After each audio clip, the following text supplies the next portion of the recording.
Excuse me, bartender. Could I please get your name so that way I don't call you bartender? Hey, Steve. Can I get some of those, couple of pints of this A&A ale for me and me mates? I'm sorry, it's a bit noisy in here. Say again. I'm sorry, one more time. Hey, what did the bloke say? He says he don't have the A&A ale. Oh, Steve. Okay. Dun, dun, dun, dun. Welcome to the emails. First up, Duke Dre 23. Snowfall. Yo, Aries, it's your boy Dre. Listen, man, I want you to save this email until after you watch Snowfall season 4. I know you haven't watched it yet, so I'm not gonna spoil it for you. All I'm gonna say is, nigga, holy shit.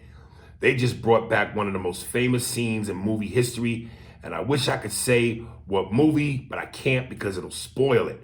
But my nigga, they just brought Franklin to a whole new level. All right, man, stay safe. Love y'all, man. Your boy, Dre. Do you know what he's talking about without spoiling it? No, because I haven't watched the last. I'm waiting to watch the last episode. So you're kind of caught up because I don't want to call you and be like, oh. Right. So, but I've seen up to the last episode. That's where I'm at. But you haven't seen the last episode. Nope, and that's the episode that's supposed to have, like, that's supposed to be when the can opens. So, well, without giving anything away, everybody was saying episode 8 was explosive. Do you remember episode 8? Yeah. Is it like? Yeah, it's all great. Yeah. Dude, as this, it's I thought they were going to do longer than, like it would be more episodes, this one, but it's shorter. No. It's shorter. This was that was it. And then they're going to come back with another. Well, a whole season is 10 episodes. Yeah, but I thought there was more episodes Nah, than that. every season is 10 episodes. That's not enough. Well, I mean, shit, when something is good, it's never enough. But that's part of the point. Reason I don't even really notice is because when I watched it the first, we got to it late. So right. I just watched everything. Let me ask you this. So what is this? This is season 4. Yeah. Is this the best season of all the seasons? No. No. I don't think so. What would you say is? I still like the first. I like the first. I liked the first season, how it opened up and how it got started, and there was, it was like there was a few areas where you had a little suspension of disbelief, but I thought it was cool. It was a brand new story, so of course, the characters were still developing, and I knew who they were, so it just had a lot into it. So season 1 for you is number 1 so far, but I haven't seen this last episode, so who knows? Season 3 to me was the best of the 3. Really? Yeah, I love season 3 because that's when he kind of was in his Franklin shit now, and then the whole thing with the girl strung out on the drugs, and her shooting him, and it really left you want more. So season 3 to me was the best of the 3 so far. I think season 1 was the best to me also because, as you described that Franklin character, and someone who is kind of out of his depths but knows that this is what he's going to go do. Right. I related to that character. Like I understood that guy. Right. Like this is something that I would have never I understood him completely. I was going to college. This is something I never was thinking I was going to do. But if I'm going to do this, I'm going to do it like a college graduate is taking his business savvy to this job. Somebody on Instagram was like, and I know because you've seen it except the last episode, they was like, yo, Teddy is a motherfucker. True? Yeah. God. Well, here's my thing. I started to watch it and then last week, but then I got caught up into doing some shit, so I didn't do it. But me and you have off next week. So next week, you're gonna get it? I'm getting it. So I'm gonna watch when I get back. I'm getting it in. Yeah, but Teddy, just to say this though, since you said that, that is the definition of someone who is doing what he knows is wrong, but doing it for what he believes is the right reasons. And we see this a lot in American society. When you know something's wrong, you should check yourself. But is he breaking any laws? Yeah, he's breaking laws. Oh, all right. Not only is he breaking laws, he knows he's doing something wrong. Right. Okay. And they've shown a couple previews on TV, and of course I've seen it on social media.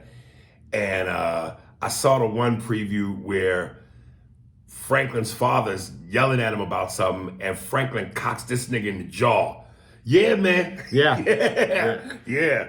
So there it is. We're going to get it in. I just want to make sure I said that right, because a lot of times I get accused of saying things that doesn't sound right. What I'm trying to say that is, you can get in good trouble. I'm not saying you can do something illegal or wrong. Well, no, there's a quote. I don't know if it was James Baldwin.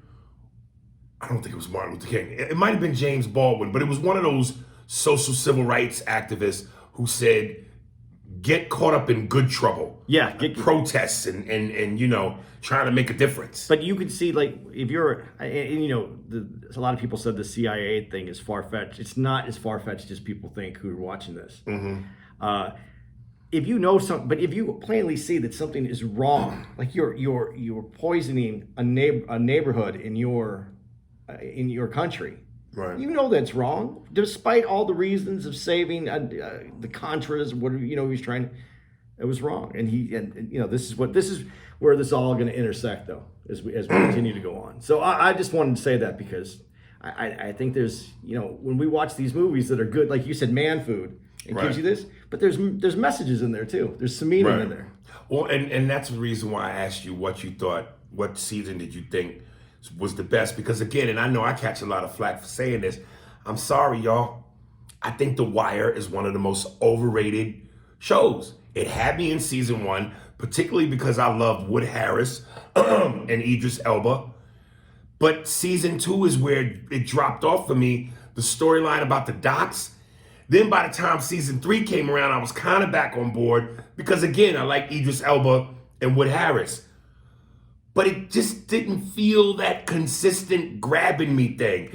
And then when the characters Snoop and Marlo came in, I didn't care as much. It's the pacing. It's the pacing that bothers you a lot. I think you like a little bit quicker pace. You want to see. Yeah, and a little bit more hard edge. Yeah. I felt like The Wire at times was real story driven and not enough raw edge. Because it started off with a little bit more raw edge. Yeah. And it got to very story. Yeah. I get it. Okay. I'm going back and watching The Wire again, though, because I didn't watch it like straight through. Like I'd just watch a few episodes and I would miss a couple up, and I never got the full effect. But people still tell me how great it is, so I'm going back. You know what's on my to-do list, and I'm gonna get to it. I just feel like because I've seen shows like Sopranos, Snowfall, Power, even The Wire, is The Shield. Yeah. Like I just feel like because it ain't HBO or a network where you can really get gritty, I'm like, how gritty can it get? But that's the challenge those networks have, and they've done a good job in a lot of them. I haven't seen The Shield either, and I like the Chickless. Is that his? Michael Chicklets, something like that. He's actually, I think he's pretty good. I never really have followed his career, but every time I see him in anything, it's pretty good. All right. Gregory Johnson, Road to Perdition. Hey, A&A, I'm a day one listener. I found you guys via the About Last Night podcast. I normally don't attempt to contact entertainers, but I really enjoy your podcast. Aries, you are hilarious, and Andy, you are a funny man when you let yourself be. I've said that several times, Aries to Andy. I think you sometimes hold back too much. Though I can tell as the podcast has grown, so has your willingness to just be funny. Also, Andy, I got your back on most of your takes on things other listeners kill you for. As some others have mentioned, most of the listeners that attack you aren't really listening to the entirety of your argument. They hear a small part they disagree with and jump all over it without hear it all and processing it all. You guys are truly a great team. I live in Riverside, Cali, so when things open back up and shows come back, I will definitely come out to see you too. But the main reason of my email, I forget which episode it was, you guys were talking about Tom Hanks never really playing a bad guy, which immediately brought to mind one of my favorite movies, Road to Perdition. Tom Hanks plays a hitman in the 1920s. Hanks' son in the movie sees him make a hit with another person. That person thinks the kid will snitch and attempts to kill them both. So it shows Hanks attempting to protect his son. I think you both will really enjoy it. Again, thanks for the great entertainment, Greg Johnson. I have heard of that movie. I've never seen it. I've never seen it at all, and I don't remember it. I don't even remember it. Really? Yeah. So I'm interested in seeing that. I think I want to say it's like a little bit of a period piece because he's in a fedora and a suit and a trench coat. So I think it's one of those like 50s, 40s, 50s movies? 40s, maybe 40s, 30s even. Okay. I could be wrong. Listen, man, even though I haven't seen the movie, my question becomes, does he play this bad guy and his true nature is of a bad guy? Because the moment I hear you say protect his son, it starts to feel, obviously any parent would protect their child, but it starts to feel like he's a good guy now. And Tom Hanks is so nice in terms of a nice guy. I can't see him getting gritty. So even when you telling me he's a hitman, I'm going, okay, that's the gritty part. But then if you tell me he's saving his son, now he's reverting back to a nice guy. Well, it's kind of like Will Smith when he's in Suicide Squad? What's his name? Deadshot. Deadshot. You know, he's a paid assassin, but then he's a nice guy because of his kid. You know, his kid getting his kid to school. Right. So you don't feel that. Yeah. When you say Tom Hanks dirty, I want Tom Hanks dirty like Denzel Alonzo Training Day dirty. There was no niceness. He was that guy. He gets killed in the end. The niggas in the hood turn on him. I just can't see Tom getting gritty like that. Well, I'm gonna watch it because I want to see. I want to see what this. He has that new movie too, where he's like. Is it more like, I haven't seen it. I don't even really know what it's about, but it takes place, I think, after the Civil War. So it's a more period piece. Yeah. But I want to see that too. That just came out on some streaming platform. Okay. So, yeah, I'll check it out too. And a shout out to Riverside, the underserved part of California. We'll get back to you, brother, on that. Yeah, because you have to come out and see us in LA or even in Brea or Irvine. That's still a drive, man. Yeah. Yeah. That's how I know I'm almost Cali bound. Yeah, when I hit Riverside. Right. Kenneth Salter. What up, A&A? I'm just going to be very brief here. So when we address systemic changes, here's one I thought was a great start. There was a school in Atlanta that was named after a notorious Ku Klux Klan member. I can't remember the guy named, but the state just voted unanimously to rename it after Hank Aaron. And what do you think they will teach? And do you think they will teach in that school? I'm not sure, but curriculum in terms of articulation should be agenda number 1 at the school. And you should enroll, my friend. $10, a lot of money. The answer is Black history. Let me know what y'all think. And for the fellas, let's not disrespect our Black queens, no matter who they are. Much love. Thank you, Kenneth. You know we busting your testes, nigga. I would think they would, first of all, it's in Atlanta, which is just as much, or I think probably more chocolate city than DC, which was always called Chocolate City. I know there's white people that live in Atlanta, but when I go to Atlanta, I don't see them motherfuckers much. I found Mexicans that live in Atlanta. Yeah. But I know there's white people in Atlanta because Dave shot, what was it? I think the special Sticks and Stones in Atlanta. And that audience was so mixed. A lot of white people. So they're out there. Them motherfuckers is hidden somewhere. So I would imagine would it be in Atlanta, and with them naming it Hank Aaron, the curriculum. Good question. I don't know that they go deeper with Black history other than what we've always been taught, which is the same old shit. Okay. Someone said that I should defer when it's things that I'm speaking out of my depths about. To me? Remember that email we got? Yesterday. Okay, so here's what I would like to say. So it's last week's episode. Yes. Someone said that to me. I would like to say this because I said it last week too. Right. Same thing. I wish they would teach American history. Which is Black history. Exactly. Yes. And if we teach the history of America correctly, all of history is encompassed in that, and then we learn actually what Black people's not only commitment to this country has been, because this is the thing that gets overlooked too. The commitment that Black folks have had to this country, despite what this country has done to them, is unbelievable. That is unbelievable alone. So as we would examine our history, and we would teach more about the railroads and how that got built, because that's a very important part. But didn't Chinese build a railroad? Yeah, but I'm just saying, we don't experience any of this history. How much? Big shout out to all the Asians and their patinas. There you go. But that's a huge part of America, because we were able to connect both the West and East Coast through the railroads.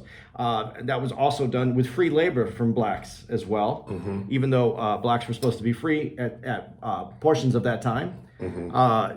Our history needs to be examined, and it should be examined, and it should be done in a different way, and it should be called American history, and we could even spice it up by saying a scene through, and then where it was talking about black history and the involvement of blacks in this country, the involvement of the Asians in this country, and an honest look at the white, what happened in the white communities here and the division of whites in this country. I think it would be amazing to actually have real history taught in school. Well, let me ask you this, since you've said this on numerous occasions. When you say we shouldn't remove the statues of racist Confederate generals and soldiers, and so that way we know the history, should they change the name of the school? First of all, I never said that they shouldn't remove them. I said that they shouldn't destroy them. I don't think that they should. Isn't that the same thing? No, I think they should be taken down from neighborhoods where it's just been, where a lot of these, especially the Civil War soldiers, were put up just to remind or to let people know, yes, you were free, but just remember, you're not. So those should be moved to museums, because they are still part of this history. Frankly, if you need to go see them, if it's part of history, I think destroying history doesn't do anything. It doesn't rewrite the history. It just it's just an act. It's symbolic. But I do think coming down and preserving those would be worthwhile. Some of them I don't even think are necessary to be preserved, because they were put up for definitely only one reason, and that was to perpetuate continued amount of racism. Some people would say all of them are. I would be hard pressed to say that that isn't part of the history of America and it should be preserved in some way. Because again, I'm one of those firm believers that if you destroy or try to rewrite history, the people who are in charge will later tell you that this never happened. So that's why it's important for history to be preserved to me. As far as the school goes, I don't think anybody who goes to a school and has to sit in a building with the name of a Ku Klux Klan member or any like a lot of the Civil War soldiers, I don't think any of that is necessary. I think those should be renamed. But like when we talk about the Edmund Pettus Bridge and we talk about Mr. Lewis crossing that bridge, I don't think that 200 years from now it would mean the same when you said that, you know, John Lewis crosses the Lewis Bridge. That it doesn't have the same. It needs. So you think it should stay Peters Bridge? Yeah, because like I said this before, I think there should be, if you wanted to add a walkway to the bridge and rename that for Mr. Lewis, that would be fine to me. That would make sense to me. But the fact that I agree with you on that. Because when you watch a movie or when you read about it, it's important that he crossed that bridge and that crossing symbolizes something. Well, not just that, but the name. Is synonymous with that historical moment. Right, and if you change that, you're kind of rewriting history, and it loses some of its oomph. If there's no other way to say it, that it takes away from what actually happened if you change that. Now, schools are different. Schools don't have that same kind of.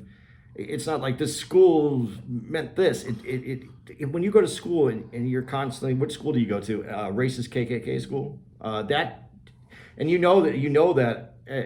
That doesn't do anybody any good. So you think they should change? Yeah, I think schools, things that are public service like that somebody sits in, especially children, those should all be changed. But again, moments in history, when you try to remove that or try to change it to make it pretty, you just said something about the movie. We were just talking about the movies. You like something a little grittier. Right. History needs that grittiness to be left in it so you understand how momentous that moment was. And how brutal. Yes. It was. And if you change that, you start making it pretty, you start polishing things, you start cleaning them up, right? You lose that. Okay. That's my opinion. I could be completely wrong, and I defer to you and any other minority that wants to talk about it. I agree. I totally agree. But I just don't trust. I don't trust. I don't know how to say this without making it just white. I don't trust power to have an eraser, because they will change what happened, and they, just like this country, how we teach in this country, how we got this country. Well, shit, power having an eraser we see that in Hollywood. Cleopatra was not Elizabeth Taylor. No, but that, they made a movie for white people. Jesus is not, what's my man played him in, Joe Caviezel. No. Whatever Caviezel. So, yeah, it is. Yeah, come on, man. Again, skin of bronze, hair of wool. That sounds like a nigga. And I know some people will write in and go Middle Eastern. Something about Middle Eastern descent. Okay, fuck it. Sand nigga, fried chicken and ribs nigga. Either way, it wasn't a motherfucker with long stringy hair that looked like he just got out the shower wet. There's gonna be an email on that, I promise you. From just to correct everybody? Me. No, not you, to me. To correct me. Because I remember at one point, I think I Instagrammed some shit about that. About, why do they always portray Jesus to be a white man when history has told us, again, skin of bronze, hair of wool. That's not a white man. No. And then people will go, no, but it's Middle Eastern. I guess. But you know why he's portrayed as a white man, right? Because people in power have erasers. Well, also because when in Europe, when they were paying and commissioning artwork from artists, they wanted Jesus to reflect their look. And the people that were paying, again, like you just said, the people with money, the people in power, they didn't want you to come at them with a hair of skin of bronze, a hair of wool person. They wanted somebody that looked like them, because that's how they related to. Because if in the Bible it says there's some I'm gonna misquote this because it's not my area, but basically, that he looks like us. But what is us? Because he might have 2 legs and 2 arms. Is that what the us is? Or because he looks like us inside, like our soul? I don't really understand it. I think there's more to the Bible, and any literature that's written about God is spoken to someone who can't understand somebody who could create this, or something that could create this. So it's made, and I don't want to go too far back into some other episodes that we've talked about, but it's made so that we can understand it in our limited capacity to understand the universe. All right. We will get the emails on this one. I know it. I can feel it. I can feel it. Chris Granja, Philadelphia. Sup, guys? This is a quick one. I hear the love for Denzel and Tom Hanks, but I've never heard you guys speak on the movie Philadelphia. Great movie with both Hanks and Washington. Yeah, man. When you got 2 motherfucking heavyweights that got so many great movies in their repertoire, you forget some, and that's one of the great ones. Yeah, man, that's one of those where Denzel don't miss, and Tom Hanks didn't miss.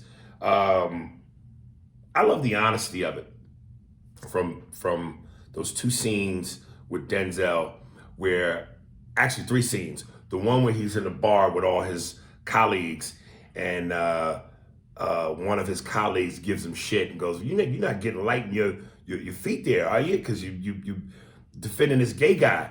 And then Denzel pokes back at him and basically says, "Yeah, I might be gay. Me and you, remember that time we did such and such?" And the guy goes, "Hey, man, that's not funny." And then Denzel goes, "Hey, look, man, I don't like these motherfuckers. I hate these motherfuckers, but the law's been broken. You do remember the law, don't you?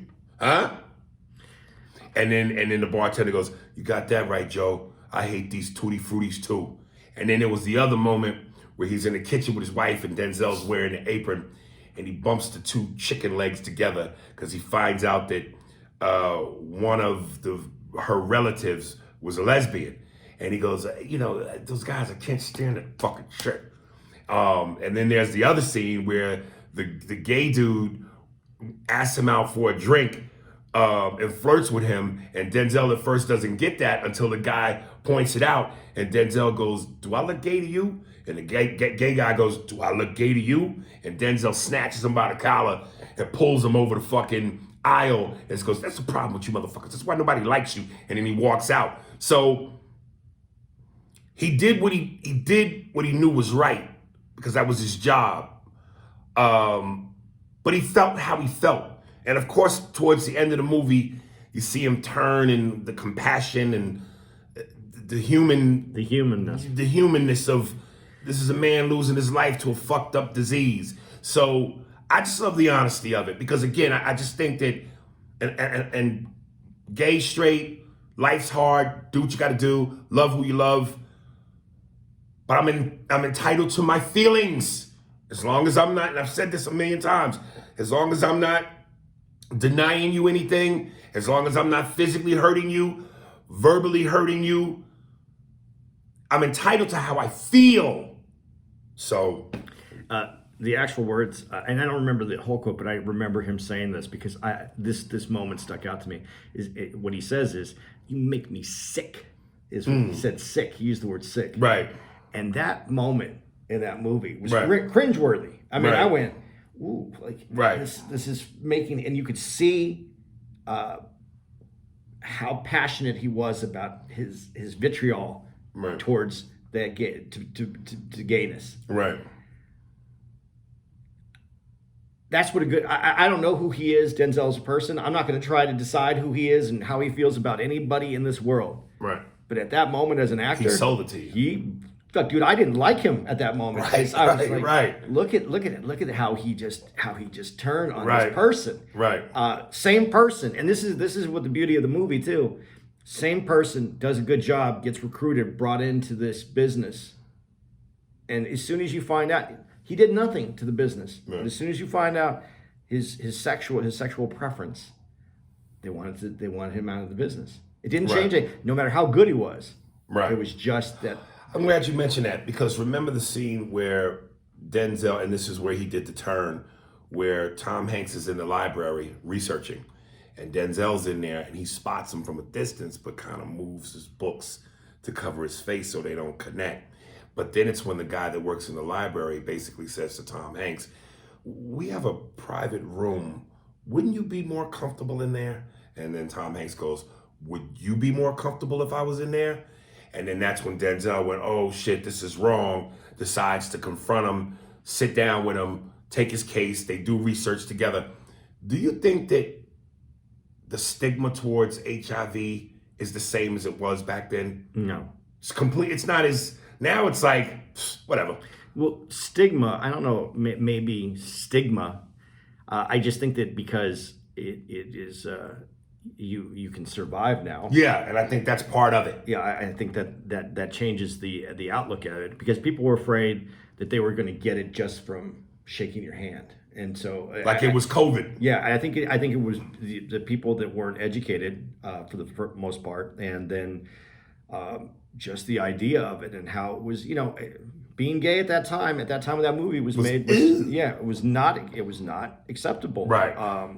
Even though it was acceptable, but it wasn't acceptable. And what I really liked about the movie too, and what I really felt Denzel did excellent with the movie, and not to take anything away from Tom Hanks because he played a character of someone that he is not. He's married.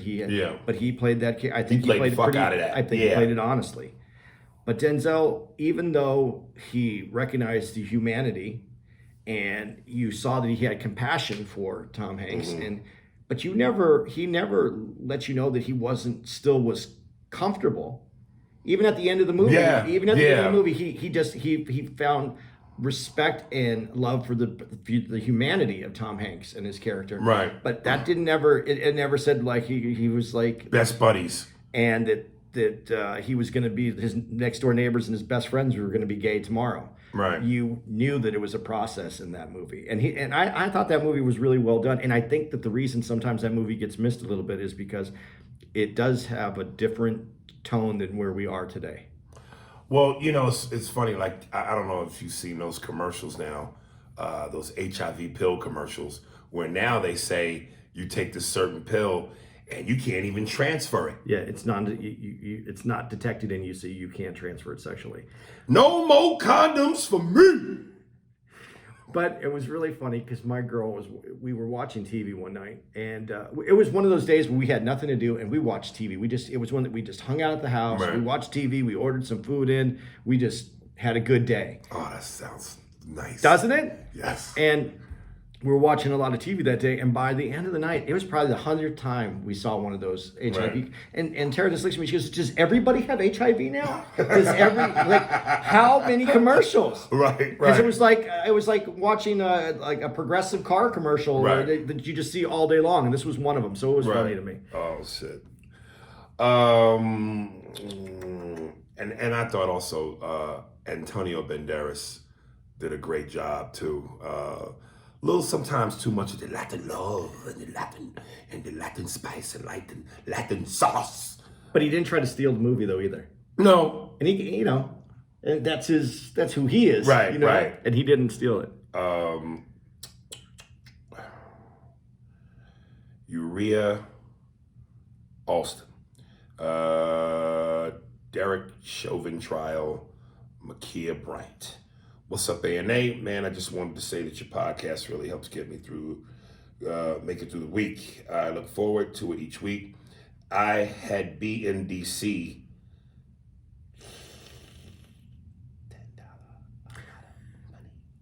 With the National Guard for a few months, but I finally caught back up on the episodes. The show really seems to be finding its identity, and as a listener, it seems like the show is flowing better than ever. Keep up the good work. Aries, I also wanted to say how powerful it was to see you and so many other black men crying after the George Floyd case was concluded. Some level of accountability was finally required. On your most recent post about the 15-year-old girl, I do have a question though. If that whole situation was identical, except for the fact that the girl was white, do you think the police would have shot her on her own property like that after she had called them? Or do you think race had nothing to do with why he reacted that way? Well, I'm sure that if you listen to yesterday's episode, you heard me address that. I think it's quite foolish, I'll say again, to think that if a cop arrived on the scene and saw a white girl in stabbing motion to stab another girl, and he had to make a second decision between life or death for the possible victim, I do not believe that he would stop and go, nah, I'm not gonna shoot this white bitch because she's white. Get the fuck out of here. And as far as, and I went into this, we talked about this so much, so I don't wanna go too much, but I will say as far as the George Floyd crying thing, listen, I will always say, black people, I know we got a lot of work ahead of us. I know we've been doing a lot of fucked up shit. And as I said on yesterday's episode, America is at war with black people. I'm not naive enough to think that just because of one conviction of accountability, that all of a sudden things have changed. But I hate when some black people jump on us for having a moment. And I got called a lot of, man, fuck them fucking tears. That bullshit. We still got, yeah, I know, nigga, but let's have a day. And then we can get back to work. I'm sure when Dr. King and them was marching, as much as they feet hurt, as much as they body ached, they took a day off. It don't mean the struggle stops, but every now and then you gotta sit the fuck down, take a breath, recollect yourself. And the moment he was found guilty was a moment where it was like, damn, word. And I remember, because Andy was calling it. The whole time I'm going, yo, man, I don't think he's gonna get convicted. I think we're gonna get screwed again. And Andy was standing firm, a la dum dum dum dum. And then he called me and I said, dude, you fucking called it. And I was emotional. He heard it in my voice. Oh yeah. So it's like, come on, man. Let niggas have a day, you militant motherfuckers. You can still put the fist up. You can still put the fist up, but take the glove off for a day and put it back on the next day. Damn. That's like when Trump left office. I was celebrating the fact that he was gone, and a lot of black people hit me up like, man, you just traded one racist for another in Biden. I wasn't necessarily celebrating Biden as though he was this nigga savior and he was pure and a great white man who did all the right thing. Yeah, I know about the past. I know he said some fucked up shit. Like I said, white people have white slip-ups. But my celebration was more about the fact that Darth Vader was gone. Let niggas have a day. Damn. Can I comment on this? Yeah, white guy, defer. One thing to the militant black people out there who are saying this, I gotta go with them on some part of this though, that I understand what they're saying. Because, and this is why, the reason I stood firm on that conviction that he was going to be convicted is, as I said before, George Floyd wasn't killed in Minneapolis. He was killed in everyone's living room. We all bared witness to it. We saw it. The next time this happens, and a lot of people are right now yelling, it's happening already. Yeah. But I'm talking about the next time. It's not a question. This was blatant. There was no denying he had his knee on his neck. But then they're not going to have film like that, maybe. Mm-hmm. So maybe nothing happens the next time. And that's why I'm saying I understand their apprehension to celebrate it all. Right. So I get that. But what made me feel better, and what makes me disagree with you a little bit on how did you say that America's in war with black with the black folks? One, it was either 3 out of every 4, or it's 4 out of every 5. I'm sorry, I don't remember. But white people agreed with the verdict. So even at 3 out of every 4, that's still 75% of white America that you're not fighting right now. And I think that is. But when I say America's at war, you're talking about the system. The system. I understand. Not like each single white person walking the street. But the system gets changed when the populace finally goes, we've had fucking enough of this. And to have 75% of the people go, yeah, that's the right thing. When not so many years ago, when Rodney King was beaten and there was video, and it was outlandish, the idea that they didn't find them guilty at that time. Well, we're in a different America a little bit. I think we're in a little bit different America if we have even 3 out of every 4 saying that was the correct verdict. This is a different time. I'm not saying it's been fast enough. I'm not saying it's improved enough. I'm just saying it shows that there's a difference right now. And I think that, and going back to what I said, why the apprehension to celebrate, because this is the time not to take a break. Yes, I think you should get to celebrate a little bit, but I think you have to keep your foot on the pedal, because that's all I'm saying. Yeah. Just let niggas have a day. Yeah. At least, have a piece of cake and go back to work. Yeah, there you go. I'm not trying to make it seem so simple, but I mean, it's just, I do understand what you're saying. I understand what they're saying, because this is a time you can't let go. Here's what we need to see now, though, which becomes the part where it's like, because a lot of people will say, oh, they just threw us a bone. And I'll take the bone, because, we need something. But now it's about consistency. Are we going to see cops consistently be held accountable? Because if we see that to me is when cops have to go, oh shit, we can't keep getting away with this. There's consequences and repercussions. Or is it, look, we gave you the bone, now let's get back to business as usual? Which then becomes, now I really see the frustration. Well, there's a couple ways this could be looked at, because I'm listening to everyone writing right now, and people don't want to be police now, and people are quitting the police because they feel like they're going to be in more danger. Well, this is the opportunity to change the way we police, though. Because you are going to be in more danger if you have to take as you said when you saw that, and I didn't even say this. There's something I wanted to say about the before we even go any further. I need to say this because I'll forget if I don't. When he said if it was a white girl, and he said rather than the person who called, basically said she called the police. And I've heard this in a lot of people's descriptions. She called the police, and she's the one who got shot. When that cop pulled up, he doesn't know who called the police. You saw the melee. Like I said, chaos. He has to deal with the moment at hand. He has to quell the chaos and then go, what happened? So when you're putting these scenarios together, though, when people are writing these scenarios down to you and to me, and to letters to editors and asking these questions, you have plenty of time to think about this. But you're not taking account Thank you. about how much time this person it's has so to react easy to it. for people on the outside looking in to go, what should have been done, what I would have done. It's very different when you're in the heat of that motherfucking moment. Now, I'm not trying to relegate being a stand-up comedian to life and death, because obviously they're worlds apart. But the point being, what stays the same is people going, man, I could do that. I could be funny. I'm funny around friends and family where I'm comfortable, that know me. Then when you get your ass up on that stage and that light hits you, and you're looking at strangers look at you with a face that says, make me laugh, motherfucker.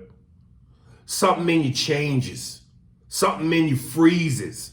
Something in you makes you go, holy shit, now it's real. Now it's different. What you think you could do versus what you actually have to do in the moment, two different fucking things. I can tell you right now, I know there are people that come to my shows and go, man, I want a picture with him. I hope I get a picture with him. If he says yes, I'm gonna get a picture with him. I'm gonna take a picture. And I can't tell you how many times people go to take the picture and the person holding the camera shaking like a motherfucker. Their hands is Ali, their hands is quivering because the moment's here. Now, obviously some people are cool as ice, but the moment's here. And now it's, holy shit, I don't wanna fuck up this picture. Holy shit, this is actually happening. So I'm just saying, again, I'm not trying to compare jokes to tragedy. I'm just saying, we all assume when we're not in the heat of the moment what we can do. Especially what you're saying is something as minor as getting a picture taken. Right. And you get nervous. So someone who... Imagine. Now you're walking into a heated situation. Imagine. You have no idea who called the police. Come on, man. You just have a melee going on in front of you. That's why I said when I said yesterday, all those, the black folks going, but them girls went over there to jump hard. That's a moot point. It doesn't matter. It's irrelevant. What's relevant is when the cop pulls up, chaos. So. Now I forgot what I was saying before that because I wanted to make sure I got that part in. But I don't remember where we were. What were we talking about? Freezing up, and was it a white girl that would? Oh yeah. I'm gonna let all this go because I don't remember where I was at. I'm gonna look back at this and be disappointed with myself for not remembering. But I remember what I was gonna say. Here we go. As we move forward, as we're moving forward right now, this is what I was saying with the momentum and people on white people. Actually, this is the important part about it. It's instead of, we know what racists think. Racists are racist. They're out in the open. It's the people that do nothing but that say that they're not racist, but they let racism happen. Those are the people that don't affect change. Those are the people that really hurt any movement. And when I saw that 3 out of 4 agreed with this, and that movement is there, we have to put as much of that in place as possible right now. That's why I don't want to slow down on this either. That's what when we go back to that understanding that use that momentum where they actually saw and could not turn away from what happened. When you look at, and I just read this article too about one of the things that they did in the trial is to show how calm and how like Chauvin's face was about, yeah, I'm doing this. And there's nothing you can do about it. You really think that's what it was? Yeah. And I really think that's... You didn't sense any fear or any... In Chauvin? Yeah. He had no fear. He was mad that those people were yelling at him. Oh, you talking about with the knee on the neck moment? Yeah. Oh, okay. I thought you meant in trial. No. Right. When they show the picture of the moment when he's like when George Floyd is leaving. Right. He's mad. He's mad that how dare you question me and what I'm doing? I'll do whatever I want to do. And then that's when they show him like dig in more. Yes, white arrogance, white racist arrogance. But everybody had to see this. Yeah. Real quick, try to make a little levity here. I saw what somebody posted on the internet. Remember the picture of the movie with Will Ferrell and Kevin Hart? And Kevin Hart is braiding Will Ferrell's hair. Yeah, yeah. They replaced that with Chauvin and Bill Cosby. Bill Cosby is braiding Chauvin's hair. Yeah, that's right. Come on, sit between my legs. I'm going to braid your hair, and then when I'm done, I'm going to put my pudding stick in your neck. Who do you think's more upset about that picture, Chauvin or Bill Cosby? I don't even know if Bill Cosby understands it. You know, he's got that one gray eye, so who knows?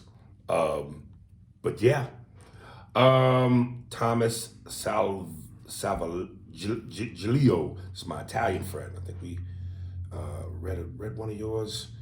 Yeah, we read one of yours. Okay, yeah, got you. All right. Yo, Aries, lately I've been watching Sanford and Son since I found it on Hulu. Bro, if you aren't cast for a biopic of dude, then we burning Hollywood down. The resemblance is crazy. The movements and the way you act in general, it's almost like you were his apprentice. Y'all should do a skit with you as Red and put Andy, this is the one I sent to you, and put Andy in blackface to play the son. Laughed my ass off, nah, joking. Anyways, man, stay up. Andy, whenever you in New York, hit me up. I'll bring the beers, you bring the couch. Holla at me. Love, peace, and chicken grease. Yeah, dude, when I read this, I told you I died to fuck laughing. Just seeing Andy as Lamont in blackface made me fucking howl. You know how you said sometimes you want to give me a bell, that ding ding? Yeah. You should just give me a dummy.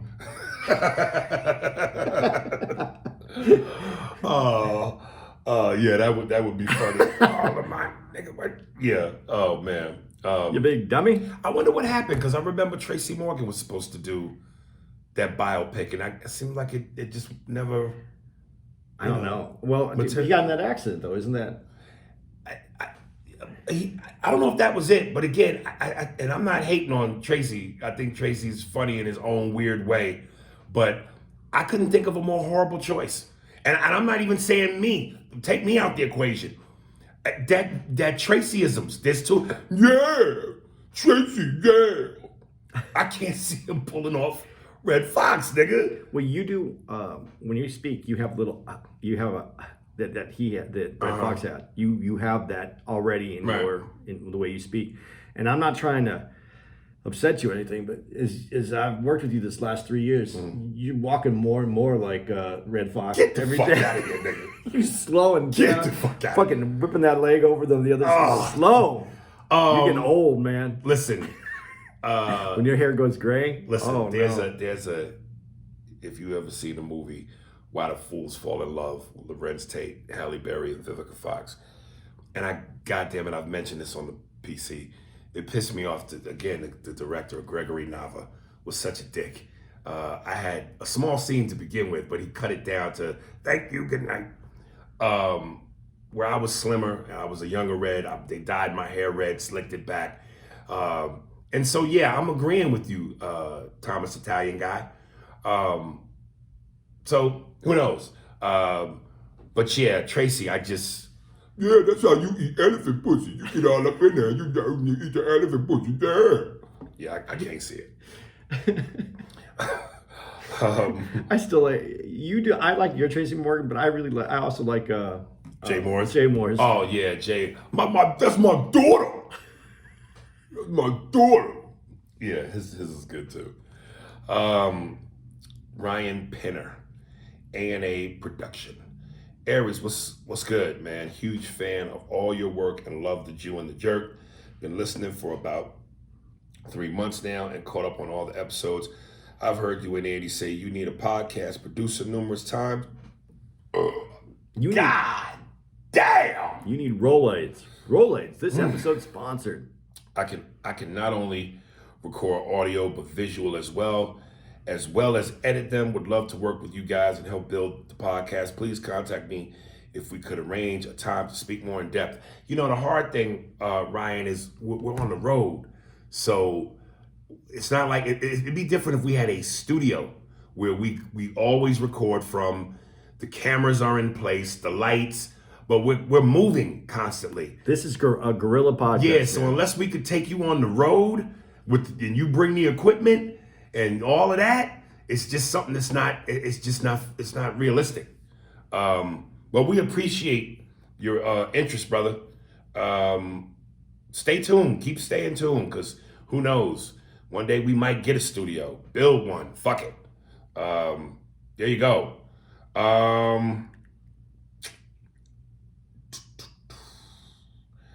Deidre and Johnson, episode 248. Hey guys, I haven't seen the Tina Turner documentary yet, but I will. She and Shaka were my absolute favorites growing up. I love that wild energy from Tina and the wild sexiness from Shaka. I think that Sharon Jones was so underrated and did have some of Tina's guttural sound.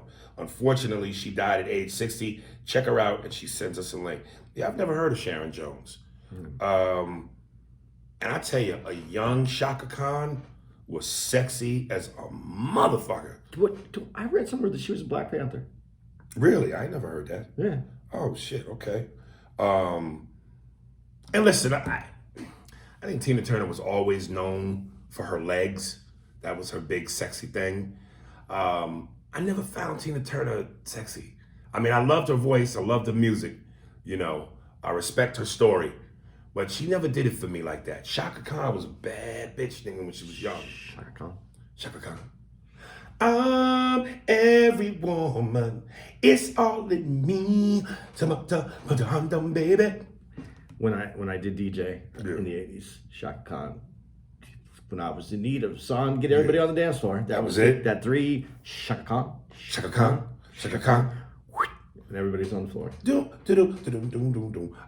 Would it be just women or women and men? Women and men. It was, it was in Arizona, and it was a club. It was 1983, and everybody would just.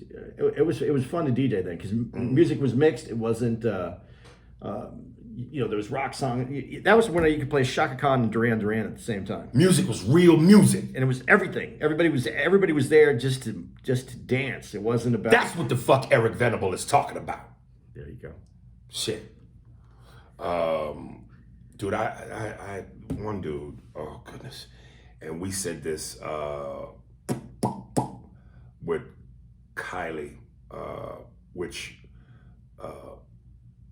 Damn, I'm trying to think in my head. Boom, boom.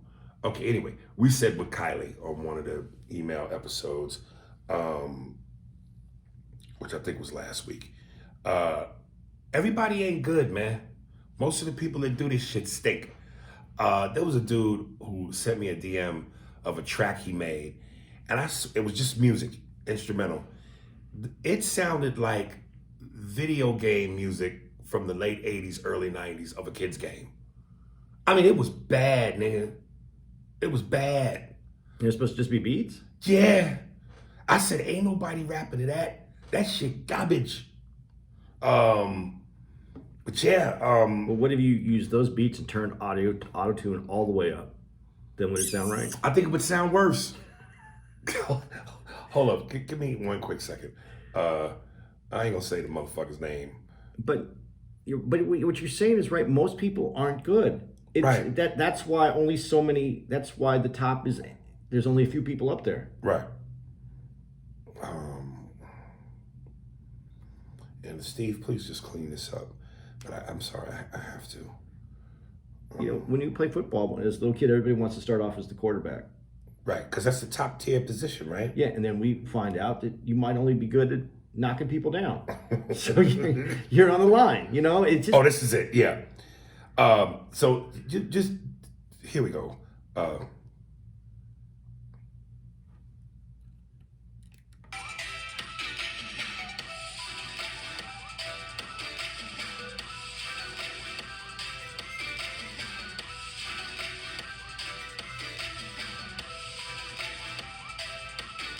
Tell me you don't see Mario running into some castle to save a bitch. No, you can hear it in the back, but I can hear someone rapping over this as well. Ooh, nigga. It's not anyone we know, but I could see it like on a SoundCloud rapper. That shit is garbage, nigga. Like a spaceship. Like when the graphics were bad. What? That is trash, nigga. Did the song stay that way the whole way? Yes. You. Game over. That's when you should throw your Pac-Man sound at the end of that thing.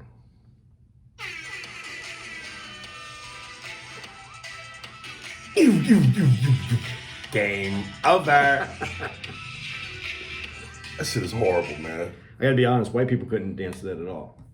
No, I think white people could dance exactly to that. But they would without rhythm. No.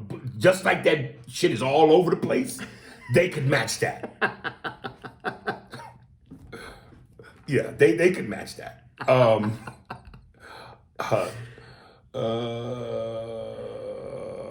Save that one. That's a bit long.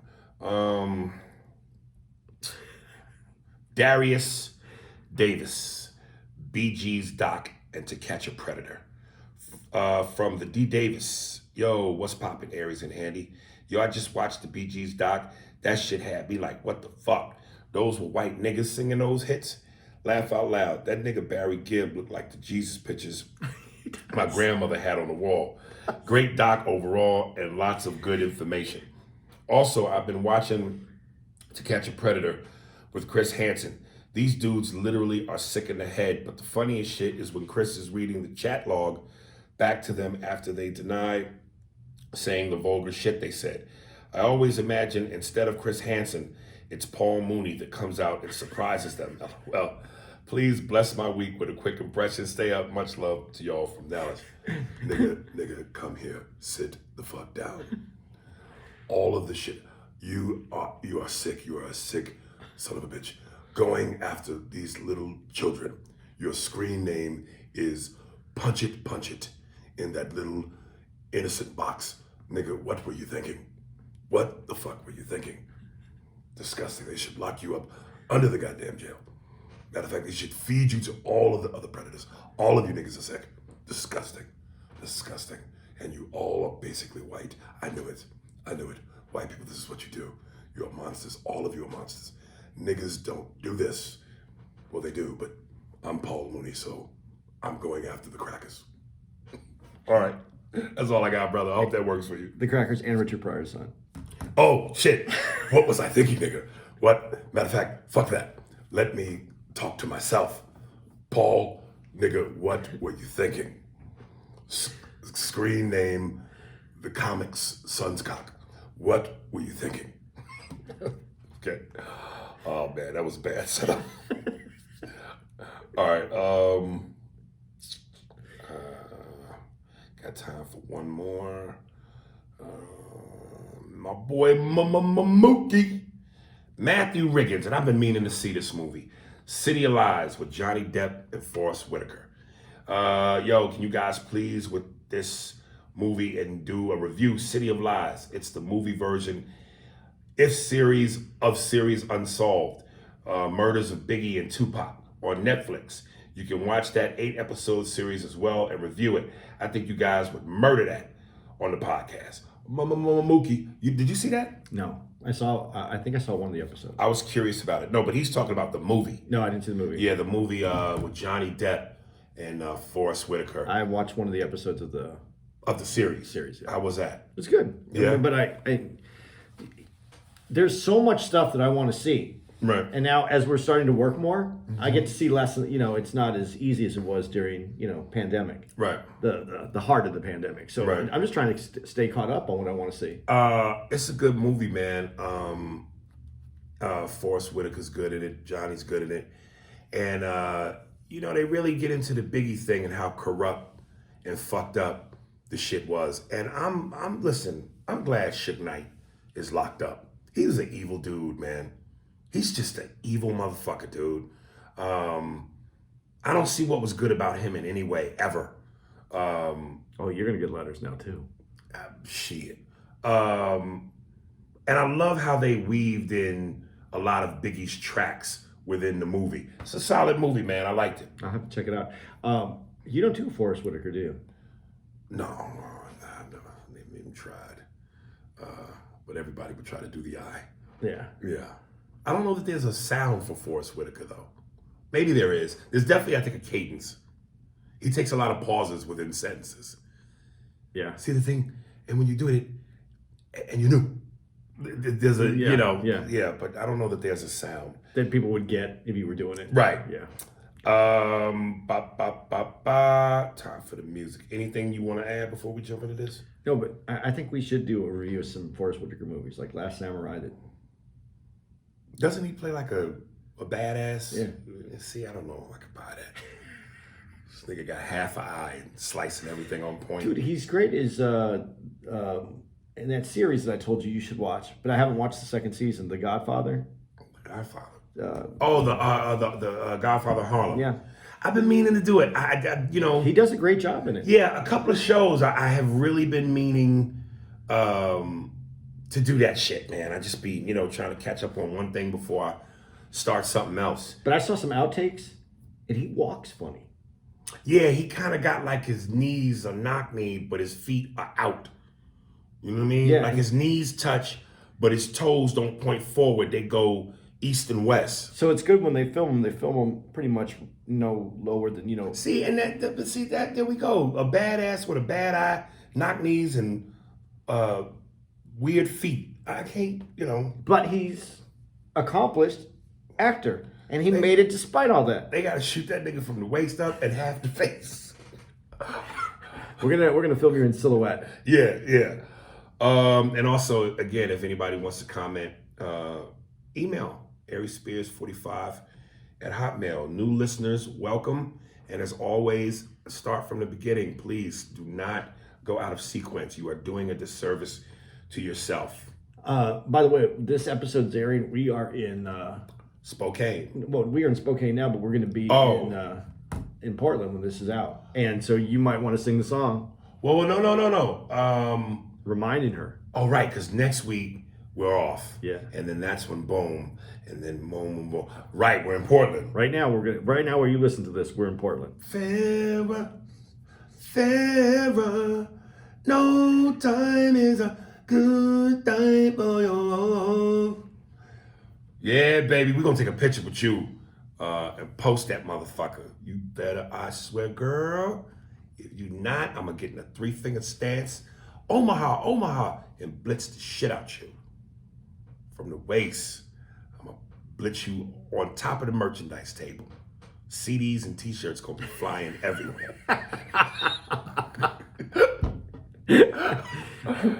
All right. This is from Papa. That's your new...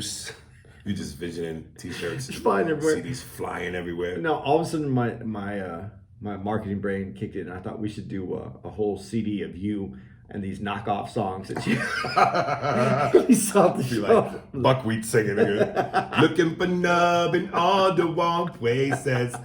Yeah, I'm just butcher all these fucking songs. Betcha, new single by Reagan Gray.